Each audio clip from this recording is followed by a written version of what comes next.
Je suis pas sûr qu'on se soit vraiment préparé. De mener à bien, enfin, en tout cas dans le meilleur des cas possibles, de pouvoir travailler sur la cellule de crise et d'avoir les bonnes procédures pour pouvoir les mener. J'ai appris surtout à gérer la vitesse à laquelle se passaient les choses et la multiplicité des intervenants. L'idée, c'était plutôt d'avoir en fait une photographie à un instant T, notre capacité à réagir en gestion de crise. Et dans ce cadre-là, ensuite, on a pu réaliser en fait des exercices cyber de gestion de crise.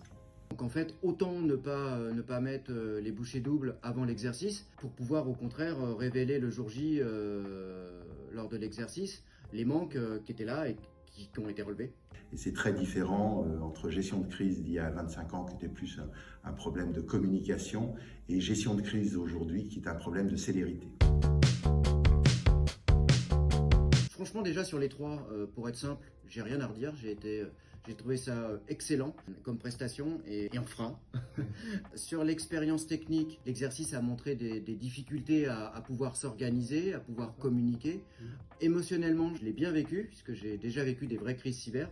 Et donc du coup, je vais dire que je l'ai vécu, j'ai retrouvé l'intensité de ce que c'est qu'une crise, surtout qu'ils nous ont pas épargnés avec leur scénario. Je crois qu'il y avait avoir un stimuli toutes les 5 minutes, à peu près, quelque chose comme ça. Donc ça a monté crescendo. Côté après organisationnel, j'ai vraiment apprécié le fait que les équipes ce jour-là de Thalia, notamment Delphine et Catherine présentes, soient là pour pas laisser s'enfoncer en fait des sujets ou des réactions sur lesquelles on pataugeait un peu. Et donc du coup, les 3h30 ou 4 heures d'exercice sont passées très vite.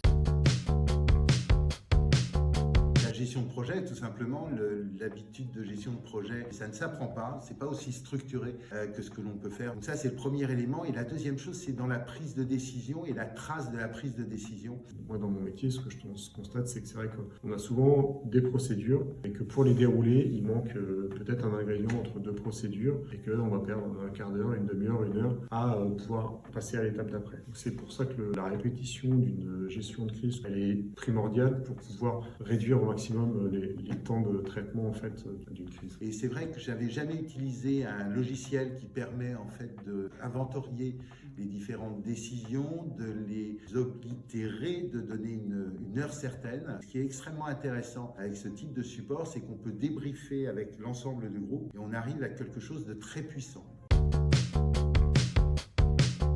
Je vais dire oui et non. C'est la 3e fois qu'on fait avec les Young Legal Creatives cet exercice. Oui, parce que j'ai vu, pas pendant, j'ai trouvé que ça se déroulait conformément à un premier exercice de crise qu'on peut faire dans une administration ou dans une entreprise. C'est le brouhaha, c'est le boxon. Et on a un petit peu tout essayé. Alors notamment, on a essayé des dispositions de salles qui étaient différentes. On a une salle où on a mis 12 personnes dans une petite salle, vraiment les uns contre les autres, à ouvrir les fenêtres pour éviter des odeurs de bouffe. Et puis une grande salle, celle dans laquelle on tourne, où là, en fait, les 12 personnes étaient très à l'espace. Ce qui est incroyable, c'est que la meilleure dynamique a été dans ce groupe qu'on a un peu enfermé. Et je me suis dit, j'ai jamais visité un blocos de crise à la présidence de la République, mais j'imagine que ce sont des espaces un petit peu confinés. Et c'est incroyable la dynamique d'équipe qu'il peut y avoir, mais aussi les tensions. Et c'est un énorme révélateur de la dynamique que l'on peut avoir dans une équipe. Et moi, je suggérerais à chaque comité de direction de faire ce type d'exercice parce qu'on voit vraiment dans cet espace confiné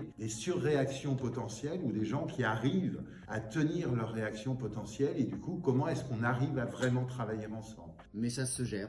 Et je trouve qu'on s'en est plutôt bien tiré. D'ailleurs, on l'a dit à la fin, je l'ai dit à la fin, devant le comité des directeurs. Delphine Chevalier l'a dit aussi, donc on est plutôt sorti content. Là, c'est un vrai exercice d'équipe et c'est un vrai stress test que je trouve très intéressant. Après la crise, on a des responsables métiers, des responsables projets qui ont fait part de leurs incertitudes quant à la connaissance de certaines choses. Alors, ils ont dit clairement, nous on n'était pas au courant de ça, on sait pas ça, on sait pas ci, on sait pas ça. Donc on sait qu'on manque cruellement de diffusion de l'information en interne. Et c'est sur ce point-là plutôt que j'ai été surpris. Moi qui suis RSSI mutualisé, je rencontre ça ailleurs. Ce manque de coordination et de communication. L'humain, en fait. Il y a bien entendu du support technique, il y a bien entendu de la préparation, de la sensibilisation, des réflexes. C'est ce qu'on travaille avec Talian et Omedia.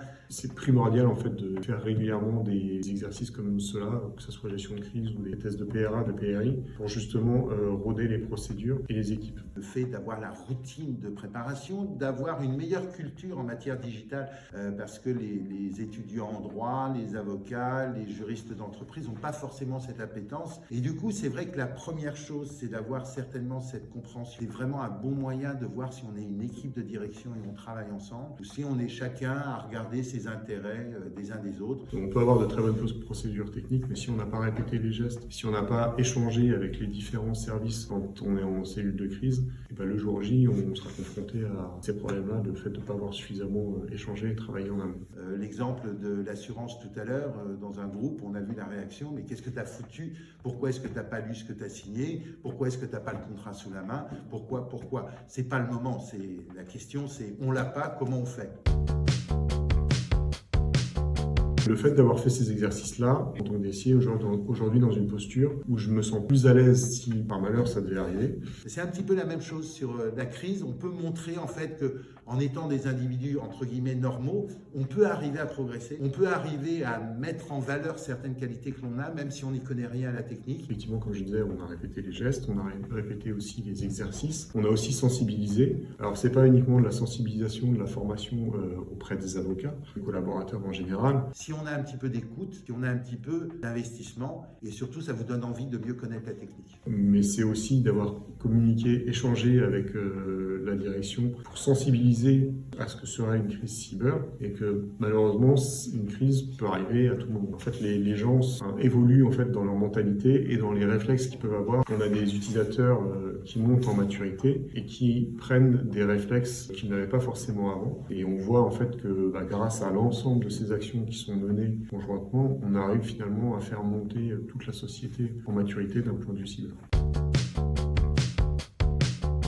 Alors en conclusion, moi ce que j'avais envie de vous dire, ça vient de ma propre expérience d'avoir vécu une cyberattaque dans une organisation. On n'était pas préparé, les conséquences ont été très graves. Ce que l'on voit tous les jours avec nos clients qui ont témoigné également, c'est que grâce à un exercice d'entraînement, ça va être très concret, très ludique et ça va vous permettre d'identifier rapidement avec vos équipes les points forts de votre organisation, mais aussi les points d'amélioration. Tout cela, ça va vous permettre tout simplement de mettre en place avec vos équipes des actions très concrètes, pouvoir réagir rapidement le jour J en cas d'incident et puis surtout d'être beaucoup plus serein face à la menace cyber. Un immense merci à Stéphane, Serge et Xavier d'avoir accepté de partager leur expérience et un grand merci aussi à tous les clients qui nous font confiance.